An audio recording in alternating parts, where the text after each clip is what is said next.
It's a pleasure to have you on. I kind of wanted to dive kind of right in, maybe give your audience a little bit of an introduction to what I do, what type of work I've been doing. And then you can kind of introduce yourself as well, though you maybe, somebody like yourself doesn't really need much of an introduction. But so my name is Jvalaaa Singh. I've been working in the field of translation for some time now. I am a second year PhD student at the University of British Columbia. I'm looking at pre-modern or pre-colonial sources, specifically in the Sikh tradition, and working on translating that. So I'm learning Braj, Sanskrit's a component as well. And through my work, I've been coming across this idea in the Sikh tradition of Advait, of non-duality. And now this is a philosophy that I feel like through the colonial period seems to get relegated. It seems to get forgotten. It doesn't get spoken about much during the colonial period, and there's reasons for that. We can get into that perhaps later, more of a historical analysis. But for whatever reason, come modern time, the way that Sikhi has been spoken about, the way it's been preached, it seems to leave this component out of the general discourse. And that's where I feel like you've been much of a help to bring that out again and speak to that. So with that, I wanted to, lead into this discussion regarding this idea of Advait or non-duality, or even just ik, how Guru Granth Sahib starts with ik, and the meaning behind that, and the philosophy. So maybe you could, I think yeah. even just to give you a little bit of a background, I share a lot of the sentiments that you mentioned. That for me, this never really began as an academic exercise, but really when I was first introduced to the idea of the God that we had always been brought up with in Sikhi. I'd been brought up in quite a traditional sort of Sikh family. And we were taught Gurbani, we were taught the basic ideas from our parents, went to the Gurdwara every week.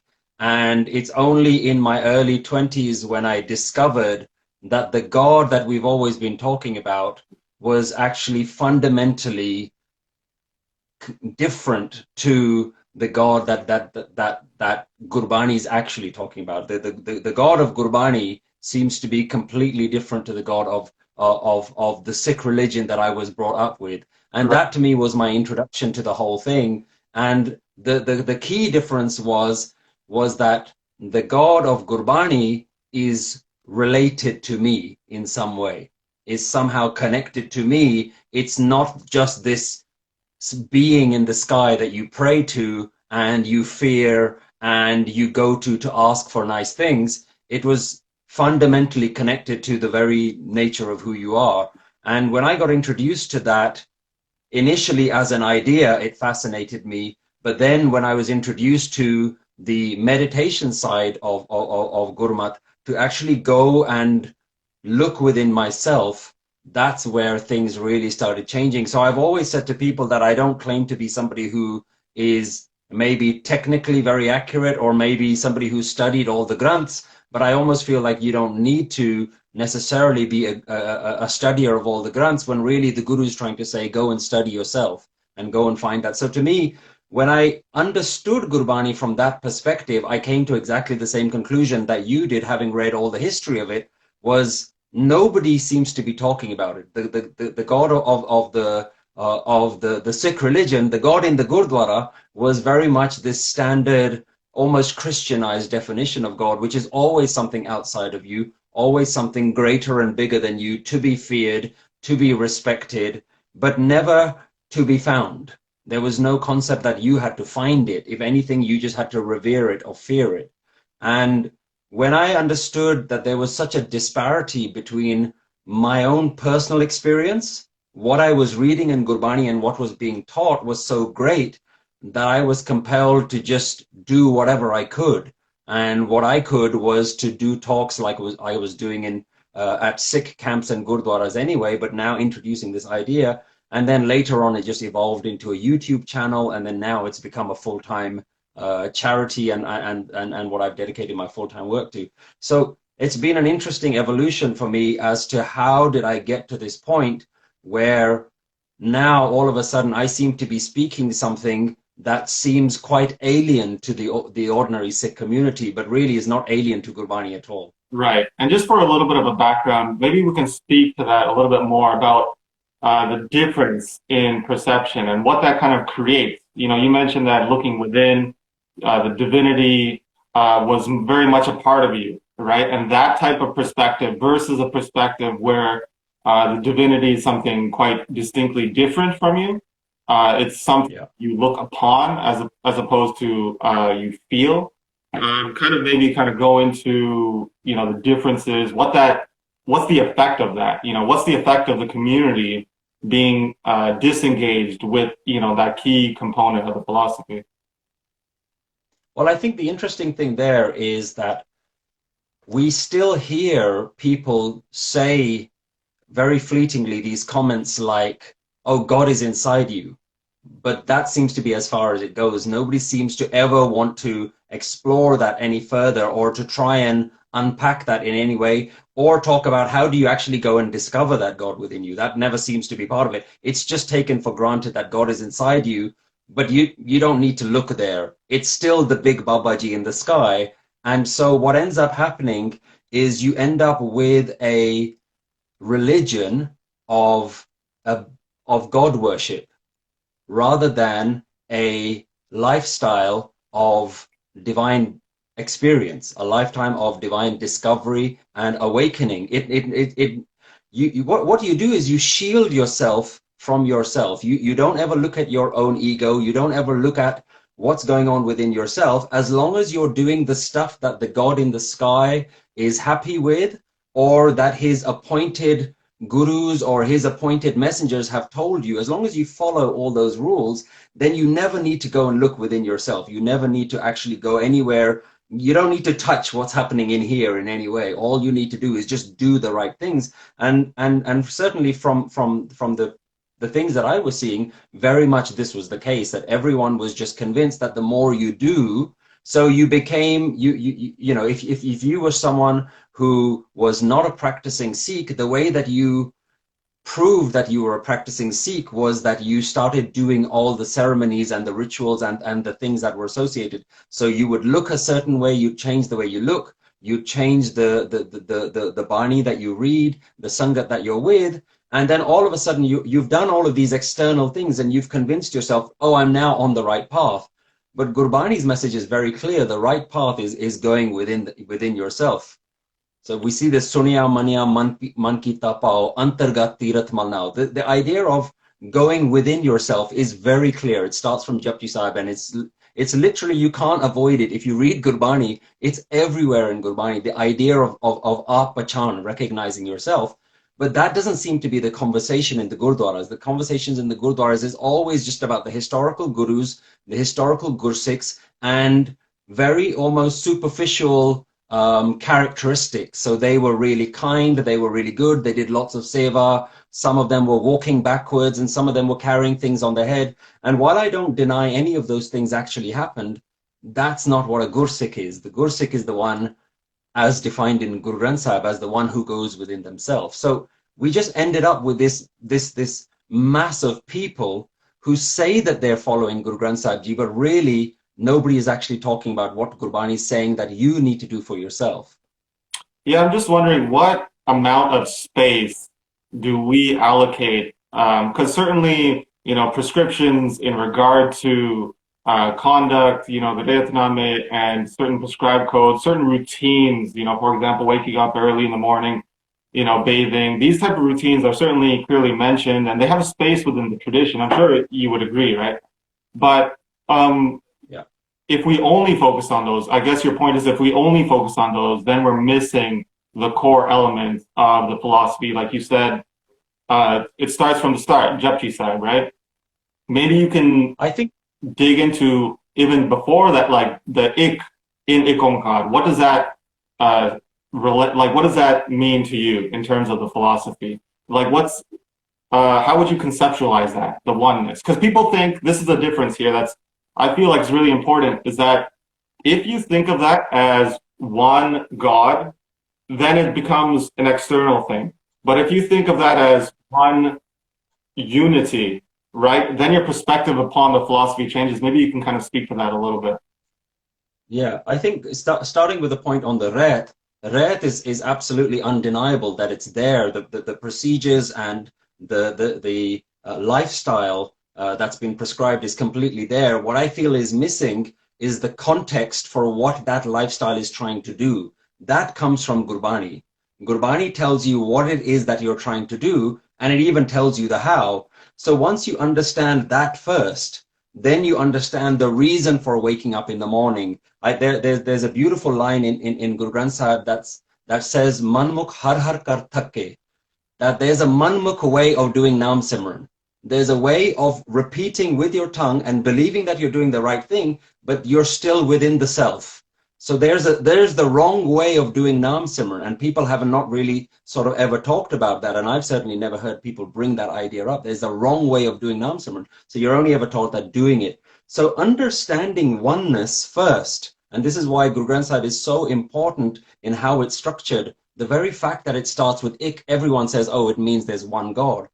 But the idea that you borrow there of this Christian God and you put it in there, I mean, you know a lot more about the history of where that stuff comes from. But the oneness itself needs to be unpacked. And absolutely, like for years when I started my talks, anywhere I would travel, the only thing I would talk about is oneness. You cannot go any further with Gurmat and Sikh philosophy without understanding this oneness. So for me, what's so fundamental about that is, like you said, rather than it being one God, which is an entity outside, it's more like oneness. There is one being here. There's one entity here. The entire universe must be understood as one, which is what in Jap Sahib Guruji talks about, Aneka hai fir ek hai.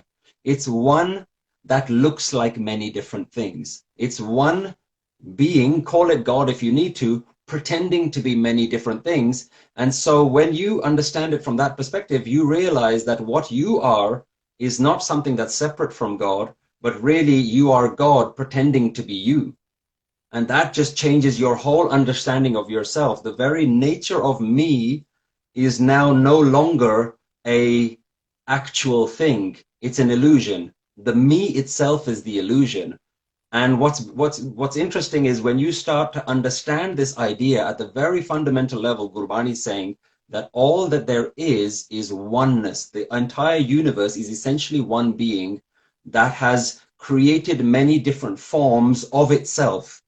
So a tree isn't something that God created. A tree is God in the form of a tree. This is the sky, the birds, the animals. It isn't what God has created. And I think that one of the best examples that I understood of this was where you take this idea of creator. If you look at how we talk about creator, is almost like a painter. So there's God the painter, and then the creation is the canvas, is the thing that he's created. Yeah. And this is how very much we talk about God. God as the creator and the creation as separate from God. And so like a painter would draw lots of different images on a canvas, as soon as he puts his paintbrush down, he's separate and the canvas is separate. The painting and the painter are separate. And this isn't actually the right way to understand the word creator. And historically, we look at certain depictions of God in old Hindu mythology. They have a beautiful avatar of God called Nataraj, the dancing God. And that actually gives a much better indication of what Ik is talking about, is that the creator is more like a dancer than a painter. So when the dancer is dancing, this whole universe is alive. It's created. When the dancer stops, the universe stops. So you cannot separate the dance from the dancer, just like you cannot separate us from the universe. So the fact that we are here is like the universe dancing, rather than the God painting us and then just sitting far away and just looking at us. Yeah, I love that line. Because Gurbani talks about this analogy, and I kind of wanted to get into these different models, these different conceptions.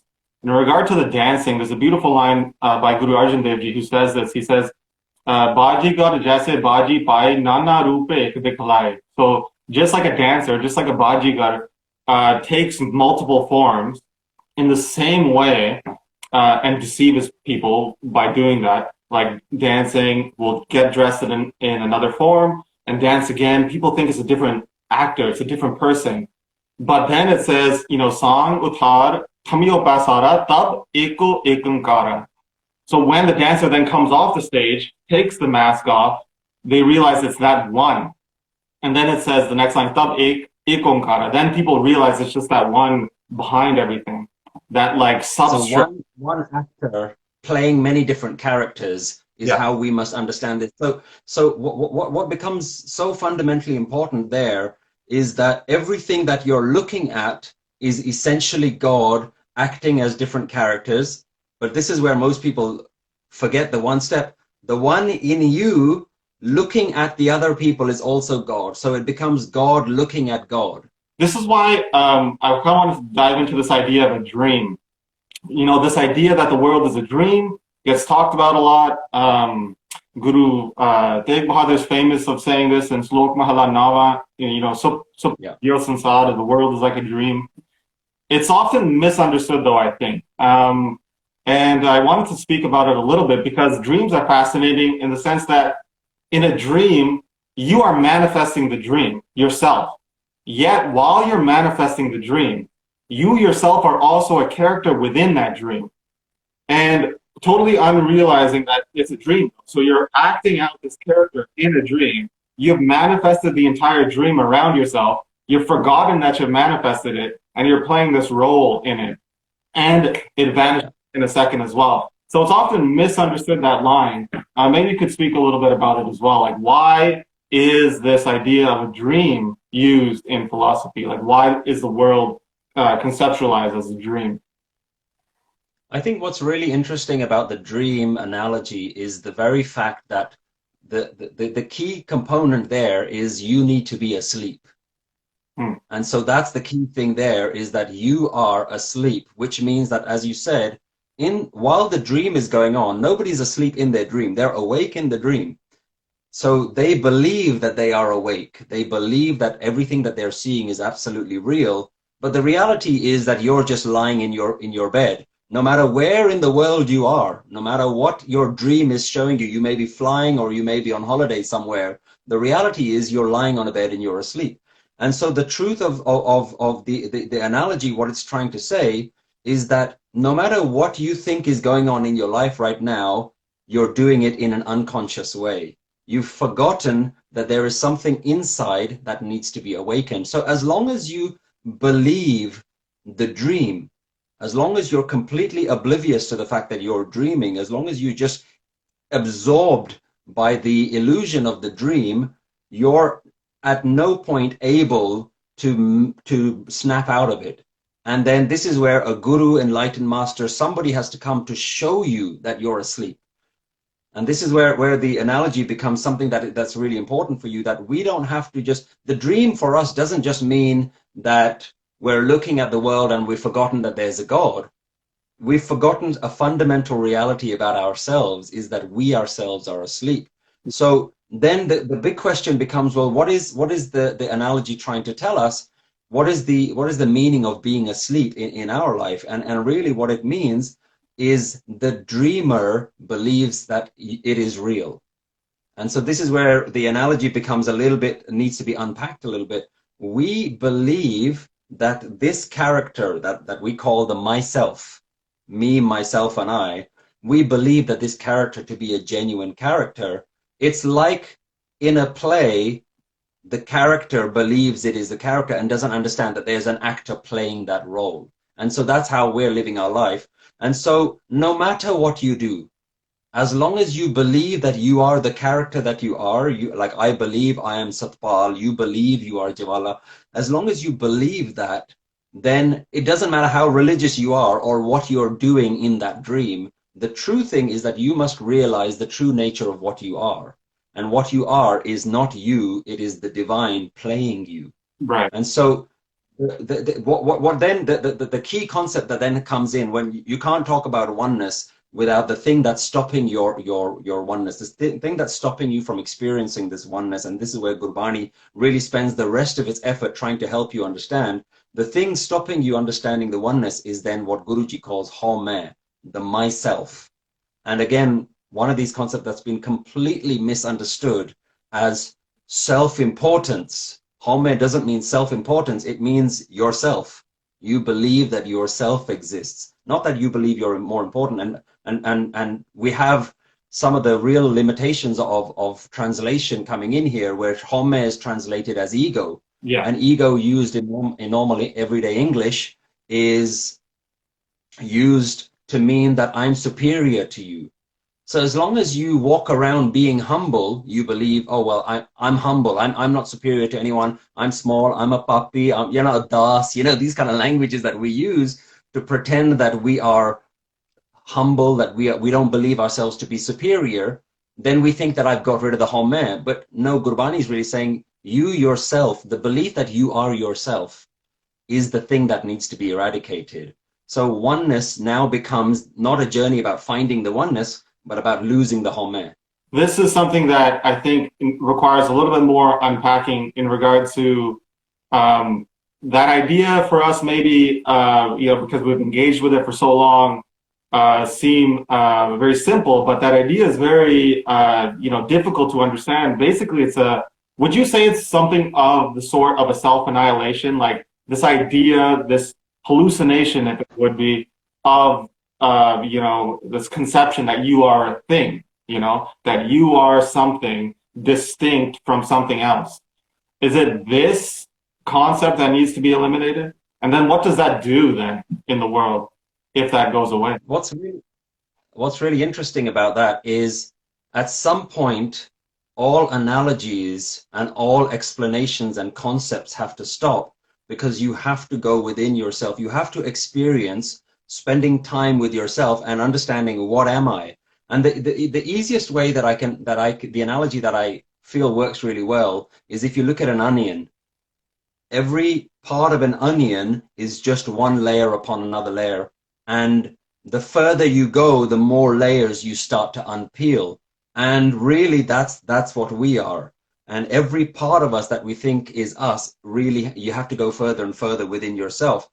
And the deeper that you go within yourself, you realize that there's one fundamental truth that it's never going to go away. No matter how deep you go into your meditation, that there is a presence within yourself. There is a undeniable experience of being present within yourself. And this is where it becomes difficult to talk about it when people haven't experienced it, when they haven't actually tried it out themselves.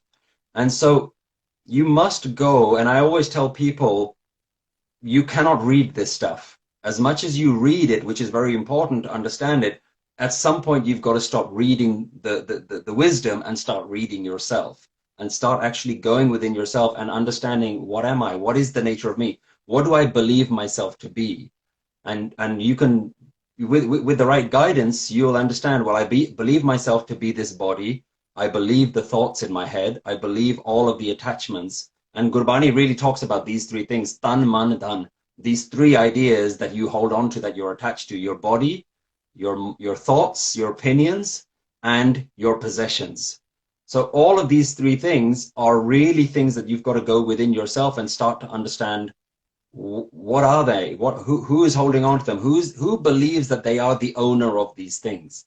And it comes right down to, when you understand that there is an idea that I am in here. And it's not even an idea, it's almost a fact. It's almost hardwired into you, the idea that you are here. So you're never going to get rid. One of the things that people say when I start talking about this, well, how do I have a conversation with anyone? How do I say I am hungry or I am going to work if I'm supposed to get rid of the I am? You don't need to get rid of the language. I am is a perfectly useful word to use to say I am going to work or I am making a sandwich. It's fine for you to use that word. It's the belief that I am actually here, rather than something else being here. And I suppose the easier way to explain it, the easiest way to start unpacking your own self, is to look at asking yourself a very fundamental question. What exactly is mine? What exactly is mine? So we believe my body is mine. We believe my thoughts are mine. Certainly we believe that my family, my possessions, my circumstances are mine. But if we twist that question slightly and say that yours, something is of yours, can only be something you created, not something that was given to you. And so then you start to unpack, well, I certainly didn't create my own body, so that's no longer mine. I didn't create anything around me. I might have bought them, I might have worked hard for them, but that was not there. That was not there at one point. I had to go and get it. And then what's left is, do I create my own thoughts? And this is where you can really start to get fascinated by the nature of your own mind. Is, do I create my own thoughts? And with some very simple observations I've been able to demonstrate to so many people, is that you don't actually create the thoughts that are in your head. The thoughts just happen. So even this I am is not something you made. It was something that just evolved in you. And the more and more you start to realize, well, if I'm not my body, and I'm certainly not the stuff around me, and I'm not the thoughts that are in my head, then what is actually mine? What do I actually own? And you realize I own nothing. Everything is borrowed, everything has been given to me. Even the idea that I am, my sense of myself, is also something that's been given, is not something that I have created. And so that becomes a very easy way to understand that nothing is truly mine. Everything belongs to the universe and goes back to the universe. So this is part of the process of starting to now break this apparent concrete thing called the me, the ego, the home. It starts to soften and loosen a little bit. Now, everything is still there. Your body still remains, your thoughts still remain, your possessions still remain, but the idea of you starts to become a little bit hollow. It doesn't feel as real as it used to before. What risk then I would want to bring up is, in like combined with that approach, then if somebody who doesn't have proper instruction goes down that route, as with the case of many hippies in the 70s, 80s, through LSD, use, find themselves in a point where they have ego inflation, for example, where they recognize the fact that, they themselves are not only limited to what's in their body or what's in their head, but they then take on like an inflated ego. They associate themselves in a, let's say, for the sake of terminology, ego sense, as the world. If I'm trying to make that point clear, it's the idea that they themselves are the whole world, but they take it as an individualistic point of view. If you know what I'm trying. Yeah. And this is the worry when people look at some of the historic figures within various spiritual traditions. Even if you take one of the Mahavakyas of the Ved is Aham Brahmasmi, or Tattvamasi, I am that divine being. Mansur was killed by his society for saying Anal Haq, I am God. And so there is a danger, not in the statement, but there can be a danger in the ego. And I think this happens in every part. The ego is so difficult to get hold of. The ego is so difficult to grasp and to really let go of, because at any point you believe you're succeeding and the ego can come back and say, oh, look how much of a Gursik I am. Look how spiritual I've become. I'm so much better than all the people who aren't spiritual. So at any point you can fall down this trap. And this is where in Anand Sahib Gurbani says that this path is Kaniyotiki Valoniki. This is a path that's so thin. It's like walking a tightrope that's as thin as a strand of hair and as sharp as a razor's edge. So it's so easy to fall off this path. But what's interesting about the Gurmat tradition is that the Guru never allows you to take credit for your own enlightenment. In almost every Hukamnama, no matter what it's talked about, at the end it surrenders that says Guru Kirpa. It's the Guru's grace, it's the divine grace, nothing is happening for you. So what's interesting about Gurbani is that it doesn't allow you to take ownership of your own enlightenment, of your own spiritual journey. Everything is given to this concept or this idea called Guru. Guru is the one who is enlightening you. You have no capacity to enlighten yourself or to be the whole. The whole has been almost taken away from you. So that's why Gurbani, I feel, doesn't overly stress this point that you are God. Gurbani stresses the point that God is everything, including you. So the point isn't for you to believe you are God. The point is for you to concede that everything is God. Yeah, this is why, you can correct me if I'm wrong, this is why maybe perhaps the devotional side of the practice, the philosophy is so important. So in old texts like Gursikhani Bhagavad, this is written, attributed to Bhai Mani Singh. Some Sikhs come up to Mani Singh and they ask him, why on some hand Gurbani speaks about, non-duality, on the other hand they speak about devotion. How are we supposed to reconcile these different approaches? And Bhai Mani Singh writes there that according to one's different problem that they have, just like as a doctor is going to assess somebody who comes in, he's going to take his pulse, he's going to see what type of illness he has, and according to the illness, then he's going to prescribe that type of medicine. So Gurbani is layered with different perspectives, albeit this non-duality perspective is one. But do you think then it's merged with a devotional concept to ensure that there's no ego inflation, to ensure that you always have something to hold on to in terms of, teachings through the Guru's teachings, and in terms of a focus, in terms of meditation towards like Gurmat or any other type of mantra used in Gurbani?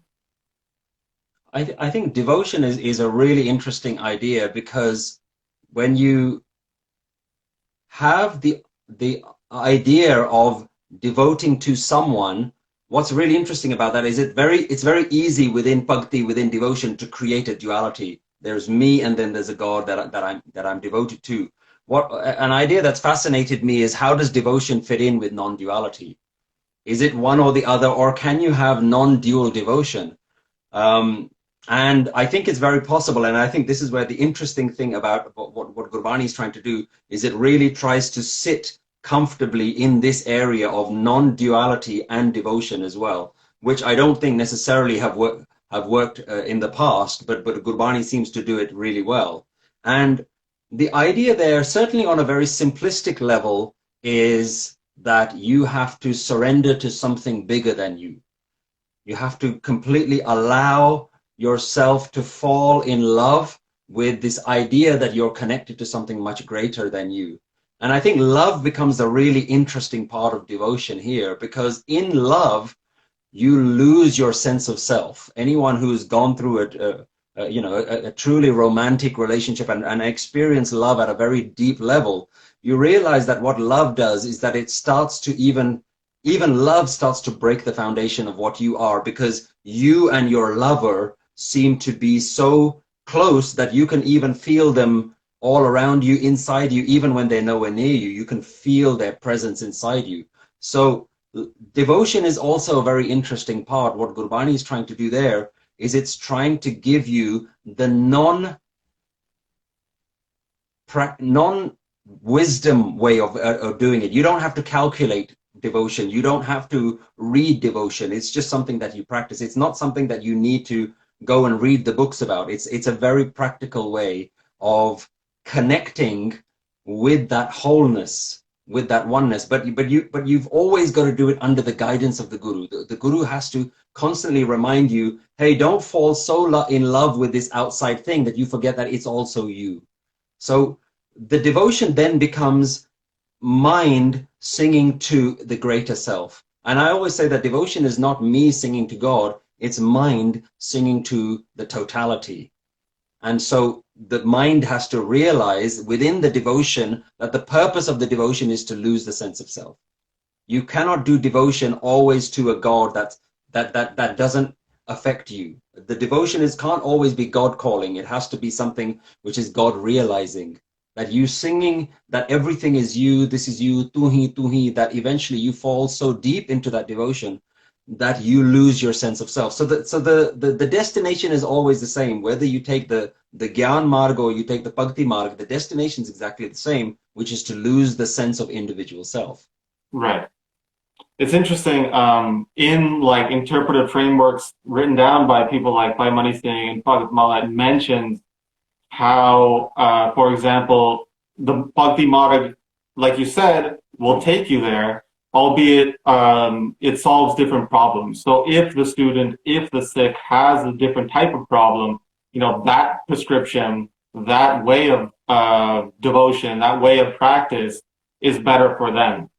So they talk about somebody who has the problem of vikshepta, so a mind that's constantly wandering, or like a mind that cannot focus. For them, the practice of devotion, for them to attach their focus onto something, that makes the best sense for them. For somebody who doesn't have that problem, for somebody who has the problem of agyanata, so that it would be resolved by removing the parda, the veil of ignorance. And for that problem, that's where the Giaan Marg comes in. So it's interesting that in the old text you have different prescriptions, albeit they sit side by side, and Gurbani is layered in multiple ways, and often in ways I think that's meant to speak to all perspectives. So even in Gurbani, we can agree that there's points in there that do speak about Karam Kand as well. So, certainly Gurbani does instruct us on what to do, what not to do in terms of, good practices and bad practices, right? I mean, that's got to be in there as well. So, the three perspectives about Karam Kand, doing good action, Upasana Kand, having a devotional practice, and then Giaan Kand, having a spiritual or practice that is going to eliminate this ignorance of, the self, the individual, are all layered, I think, in Gurbani, which is something that we can speak a little bit more about. When you think about the story of, the warriors of Guru Gobind Singh alongside Bhai Kanhaiya. So, I mean, most of our listeners probably have heard that story about Bhai Kanhaiya, somebody who was out in the battlefield, serving, oftentimes the Turks, the enemies of the Singhs who were fighting. And the Singhs obviously were not happy about that. They brought him to Guru Gobind Singh saying, this guy's a traitor. He is helping the people that were trying to fight. What should we do with him? And Guru Gobind Singh, as most listeners probably know, didn't helped him, actually gave him supplies, allowed him to continue his practice, saying that his perspective is different than yours, but that's acceptable. And he's reached a state of enlightenment where he doesn't see a duality in terms of Sikh, Muslim, Turk, Singh. So, these perspectives can work alongside each other, correct? Like, do you think even if somebody's going down a devotional path, there's space for the other side as well?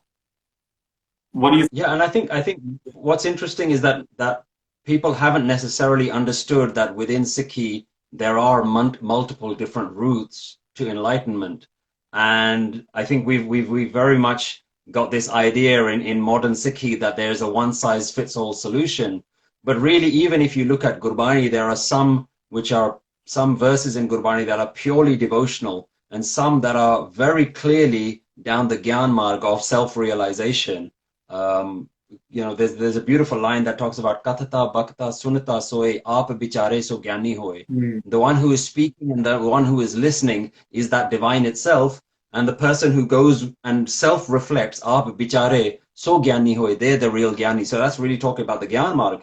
But then you've got so much Gurbani that's just pure Bhakti as well, which is pure love and devotion for the divinity. So, and within one person's journey, you might actually go through many of these different things. I know for me, Bhakti is something that came a lot later. Actually, the Giaan and the wisdom was something that I actually got introduced to a lot earlier, where the concepts were so important to me. And actually, I reached a point where I almost didn't want any more concepts. I didn't want to read anymore. I didn't want to be able to conceptualize it. I wanted to now find what is the beauty of Bhakti. What is that love element of it which you don't get from reading about it and conceptualizing and intellectualizing it. And that takes a whole new direction, because there you've got kirtan, you've got music, you've got sahaj. And then for me, then having my experience with meditation, which is your Dhiaan marg, and going down that path where, again, when you're in meditation, the concepts are meaningless, because you're so absorbed with the experience of stillness, tranquility, sahaj, sun. All these concepts come in Gurbani, and people need to be able to experience all of them and kind of taste all of the different flavors of enlightenment and divinity, because Gurbani has all of them. Gurbani has all the different techniques. It's not even restricting you to one thing, because it isn't trying to be a philosophy. It isn't trying to say there is one way.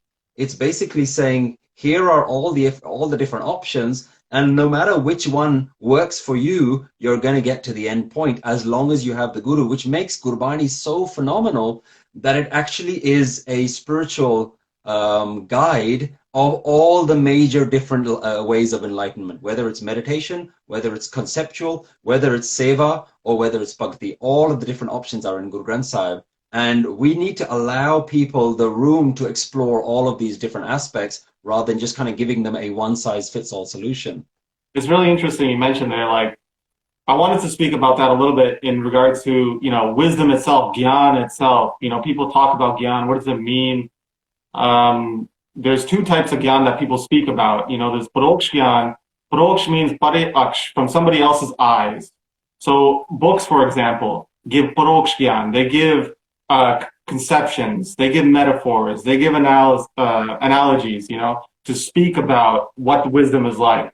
But when you were speaking about, meditation, finding it within, that would be called aparoksh Giaan, not through somebody else's eyes wisdom. So direct knowledge versus indirect knowledge, which is really important. In historical texts, it's really interesting. When they mention the routine of Guru Hargobind, like I'm going through some of the stories of him, when he wakes up in the morning, it says the first thing he does is bathe, and then he does meditation upon Nij Sarup, his own form. And what does that mean? Does it mean he's like looking at his arms and saying, oh, like wicked, I'm strong or something? Like he's looking within himself to the Sarup, the form that is, throughout the entire world, which is quite probably an idea that would be shocking a little bit, to meditate upon oneself, to meditate upon, the substratum of the entire world. Which is really interesting. He gives prescriptions like this as well. There's a story that Guru Hargobind, it's a really funny story. You mentioned actually that line in Gurbani, you mentioned that Manamukhs will, do Naam Simran, but they'll do it the wrong way. And this story actually relates to that, because some Sikhs had that question for Guru Hargobind. Say, we're doing Naam Simran, it's not working. What's going on? So his response is, there was a story once, he tells them. He says, one time there's a cat that fell into a well. And the villagers went to the local wise men and they said, hey, there's a cat in this well. What do we do? And the wise man said, all right, first thing, number one, remove the cat. Second thing, take 100 barrels of water out of that well, and then it'll be clean. So the villagers went and did that, and they said, all right, we're going to go do that. They forgot to remove the cat. They take the 100 barrels out, and, a couple of days after, they say, hey, the well is still smelly. It's giving bad water. What's the problem?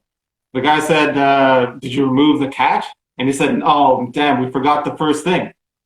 And so they said, remove the cat. Then slowly over time, the water will become clean. And Guru Hargobind said in the same way, first, you have to remove this idea of oneself, of home, and then slowly over time, through your practices, through devotion, through Giaan, then you will begin to clean yourself. And it's something that's often forgotten when we talk about, you mentioned people with these terms about, das and sevak and stuff, and a lot of these times they're just superficial terms about humility, and they've not really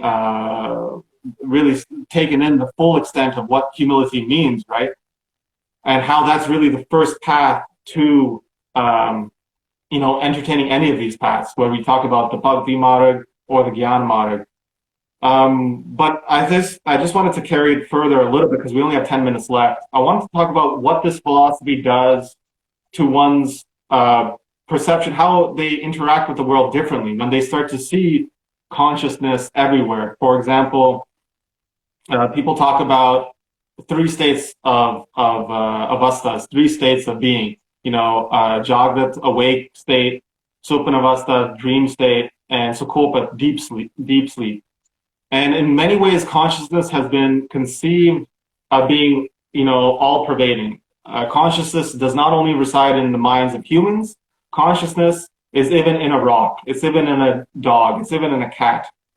And I think that's a much more holistic way of thinking about life and consciousness. And in many ways, it kind of eradicates this ego that people have over themselves, that, only people feel pain, only people can think. Dogs, animals, the rest of the world is in many sense unconscious, and it's, just gross matter, it's not important. But when we try to extend, this idea that consciousness is everywhere, so people think about how dogs are in supanavastha, that dogs are in the state of dream state. They're just doing whatever they're doing. And when you have, leaves and trees and rocks and stuff, they're in the state of deep sleep. So when somebody's in the state of deep sleep, if it's cold, they'll still move, they'll still adjust. So in the same way, like a tree, when it feels sunlight, the tree will still adjust towards the sunlight. It's just in way, it's just basically a framework to extend consciousness into other thoughts. I wanted your opinion on that your thoughts on that idea as well. Once we have this idea that the individual is an illusion, what does that do for us in the world? I think that becomes when we start talking about consciousness, and I think there are a couple of traps no matter what word we use. So for me, I'm starting to now see the traps of limiting God to consciousness, and there's been a movement in certainly in the last many years that people have now started to equate God is consciousness. Previously, we used to see this word God is love. And so what they try and do is they limit God into one definition. And I don't feel Gurbani allows us to do that. So I don't necessarily even say God is consciousness. God is conscious, no question about it. If we take the primal definition of whatever this oneness God is as Sat Chit Anand, then Chit is one aspect of it, that it is conscious. But when we start saying that I have consciousness, so consciousness is in everyone, and then, it becomes a logical exercise where people are saying, well, is the tree conscious and is the rock conscious? So one of the things I've had to do is I've had to try and strip away some of the wording for myself, is that now rather than saying that the consciousness is in everyone, because people's understanding of consciousness is different, and certainly the scientists are arguing whether consciousness is something that we are in, or is it something that the brain produces, and this is the ultimate question of neuroscience that hasn't been solved yet. So rather than kind of entertaining that discussion, what I actually reduce it down to something simpler is the essence of life that is in me is also in everything else. So even at a most basic level, the thing that creates me and the thing that keeps me going, life energy is the simplest way that I put it. Life energy is also in me, is also in everyone else. And this, for me, makes the terminology and the entire concept of God so much easier. When we say that God is in me, nobody really knows what that means. And if we say God is in everyone, nobody knows what that means. The character of God is, we have to just pretend that it's in everyone. One of the things that I think about is when people talk about God, is God the ultimate imaginary friend? And are we saying I'm imagining that God is in me and I'm imagining that my friend is in everyone else? So that becomes not so useful. So when we start to change terminology, it makes it so much easier to experience. The question that you're asking is that how does it change our experience? So I ask this question, is life in me? And that's an obvious answer. Yes, the life is in me, life energy is in me. Is universe in me? Yes, it's in me. Is universe in the tree? Yes, it is. Is life in the tree? Yes. Is the thing that's in me that we call life energy also in everything around? And then all of a sudden it becomes so much easier to understand that what we're talking about is a fundamental essence of reality. Whatever created you created everything else, and it's just there. I can't pinpoint it. I can't put my finger on it and say it's exactly this or it's exactly that. It's the consciousness in you, or it's this or that. So I just almost put it down to the aliveness in everything. The aliveness in me is in everyone else. And where it changes your experience of life is that when something that you love, remember now, love is an important factor of this. When there's something in you that you love, which is the very energy of your own life, if you have love for that and you see it in everyone else, it by default means that you also then have love and compassion for everyone else, which is where we start to see some of the ideas that Gurbani talks about, is that you don't have hatred, you don't have fear, you don't have the tendency to be cruel to anyone else. There's compassion, there's daya for everyone else. It changes everything all around you. Even the breath that you're breathing is now part of this God. So it's like you're breathing in God, and then what you're breathing out, God is breathing in. So it becomes something that's so close to your experience of life. It's, you feel this thing all around you. It's inside you, it's all around you. It just makes such a beautiful experience of life. Life then just becomes such a joy. Just the very fact that you're breathing becomes a joy, becomes something that you are so grateful for, the very fact that you're breathing. And if you can have that relationship just with your breath, imagine the relationship that you can have with everything all around you. Everything becomes God talking to God, and you're enjoying that experience for however long it's going to last. Right, and that's something that people, across traditions, once they hit a spiritual point, come to that realization, come to that. People talk about, mystic experience, but in Gurbani it talks about, that anand, that bliss that people have who are enlightened, who have reached that point. And it's something that gets talked about a lot in Gurbani in regard to, somebody who's spiritually accomplished. Whatever they're doing, they are receiving that bliss. They're in tune with that bliss, which is really interesting when we think about kind of the tension, anxiety, the guilt that most people have during spiritual practice as they, begin to entertain these ideas about religion and spirituality and tradition. Largely, it's based out of this guilt or fear. And it's interesting that I feel like the end root of that is the exact opposite. It's, quite a realization of bliss and happiness and, unity with everything around it. So we just have about 5 minutes left. I did want to speak a little bit. I mean, we could take questions as well. I do see a lot of questions here. Perhaps you would like to answer some of these? Sure, yeah. Oh man, there's quite a lot here, but I think one thing I did want to touch on is this notion that this martiality. So I come across a lot of texts from the 18th century, so in the 1700s, that talk about this importance in the Sikh tradition that you have a martiality. And one thing I always found really interesting about the martiality concept is that in these old texts, it's married with this idea about non-duality. And I always found that really interesting, that it would be paired with that, because a lot of times, for example, when people talk about war in Western, academic circles, people talk about how in the need of war, there's a demonization. People, even reduce their enemies to animals, and they demonize their enemies, right? But in the Sikh context, for example, you have this mention in Bhai Mani Singh's writings as well, is that when Guru Granth Singh was writing Dasam Granth, when he was writing, his poetry, he wrote that.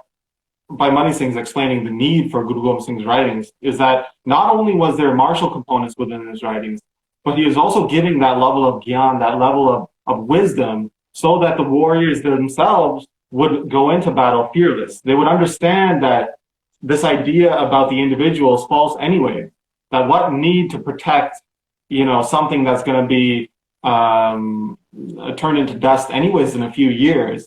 Why would there be such an importance on that? So I found that really interesting how he was blending, and I'm not sure that's really been spoken about much nowadays in terms of people view martiality, people view that side of Sikhi as quite distinctly different from, ideas about wisdom and enlightenment and spirituality, to the extent that you even have other groups. People think of the Nihangs being on one side and the Nirmalas, being on the other, and they're quite distinct. But in history, you have people like, Bhai Maharaj Singh, Bhai Bir Singh, even Bhai Mani Singh's, all of his kids were warriors who ended up, attaining Shahidi, who fought in battle, ended up eating steel there as well.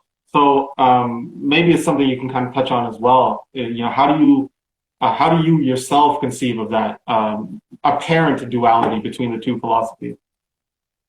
I think Gurbani talks about this quite a lot, and it really comes down to, again, understanding the fundamental concept of one actor playing many different roles. And we certainly see that this is a major theme even prior to Gurbani. If you look at something like the Bhagavad Gita, Arjun is asking Krishna, how do I engage in this battle when the so-called enemy are actually members of my family on the other side? So how do I fight them, because they're supposed to be my enemy, but they're also my family members? And Krishna's response is, you have to play your role in this whole game. That this is an entire game that's being played, and your role is to be on this side, and the divine is playing all the different parts. We look at Guru Gobind Singh Ji, the very fact that he calls his autobiography a natak, a bachittar natak, this beautiful game, this play, is that he's very aware that there is one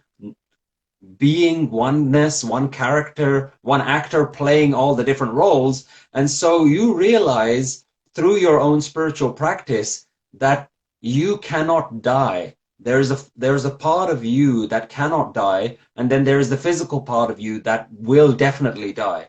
When you relate yourself to not the body, not the mind, but you associate, you identify with the infinite part of you, then the physical becomes irrelevant. And this is why they were so willing to die, because they had already done that part of their dying. They'd already done the death.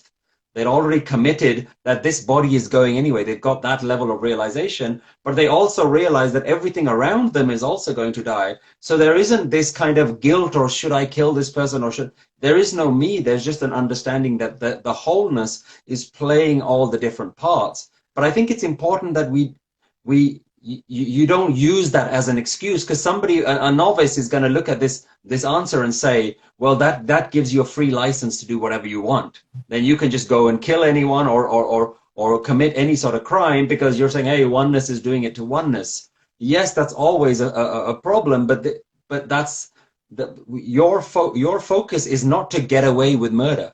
Your focus is, am I connecting with my divine sense of self? We have just 10 seconds, but that is a good way to wrap up. I just want to thank Satpal Singh. I want everybody to go to Nanak Naam, the site, and also check out the Sudish podcast. So thank you again, Satpal Singh.